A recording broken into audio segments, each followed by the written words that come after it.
Hello and welcome back to the channel. If you haven't subscribed yet, please make sure to hit the subscribe button.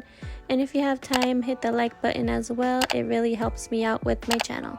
Today was such a beautiful sunny day outside, and what better way to spend my day off than in my garden. Today I wanted to share my process on what I do with my succulents while propagating them and what the next step is once they mature and get a little bit bigger. So first, before I start anything, I like to start off by mixing some of my favorite succulent soils. And here is my puppy Sunny. He follows me everywhere around the garden. He is my little garden pup.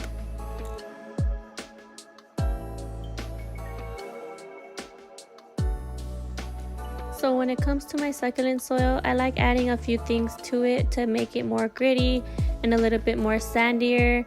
So here I'm adding some lava rocks to the mix. I usually like to add perlite, but I didn't have any on hand today, so I usually use what I have. And here I have a little bit of decomposed granite. I like adding that to the mix as well. I like adding these elements to the soil so it could be a lot less compact and a lot more airy. Since succulents don't like sitting in water for too long, it's really important to have a really nice, well-draining soil. If I could give any advice on the perfect soil for a beginner, there is no perfect soil. You just need to experiment and see what works for you.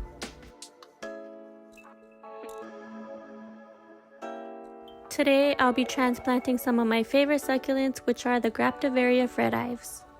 When it comes to propagating succulents, these ones are some of the faster growers compared to some of the others. I've had these ones in this tray for about a month now, and they're pretty big and ready to be potted.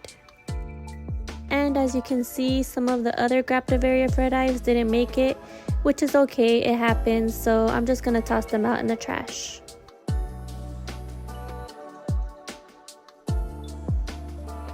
Now time for the fun part. I like to transplant them into a small pot like this with my favorite helper in the world, my little Sunny Bear. He loves to help me in any way he can. Until this happened, it happens way too often. He gets too excited and likes to try to eat the succulents. Usually he likes pulling or trying to eat my succulents when he wants my attention. But good thing this guy survived and none of the leaves fell out, so I'm still able to plant it. So now I'll continue to take that soil that we mixed earlier and place it into a little pot like this.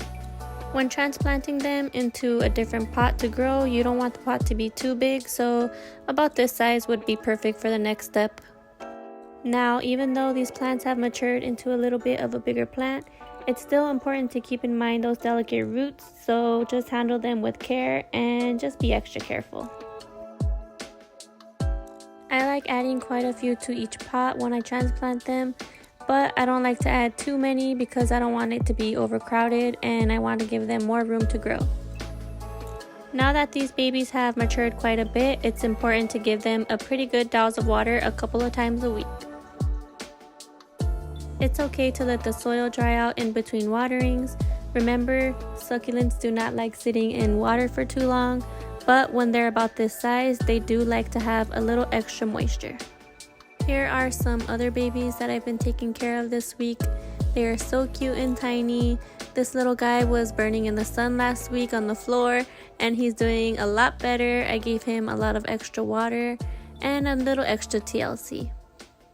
When it comes to my succulents, I think propagating has to be one of my most favorite parts. I love the idea of taking an existing plant and being able to multiply it into many. Not only is it fun and therapeutic, but it totally saves you a bunch of money from having to buy any more new plants.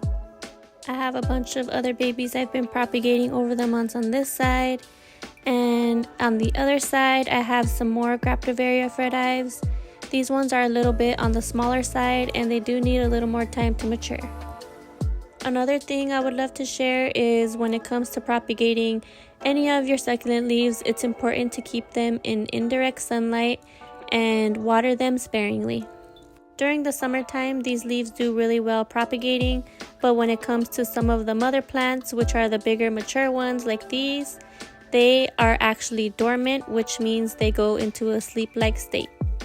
They pretty much go into a sleep-like state to conserve energy for the fall, and if you respect your plant's dormancy, you will have happy plants during the winter time as the colder months come ahead.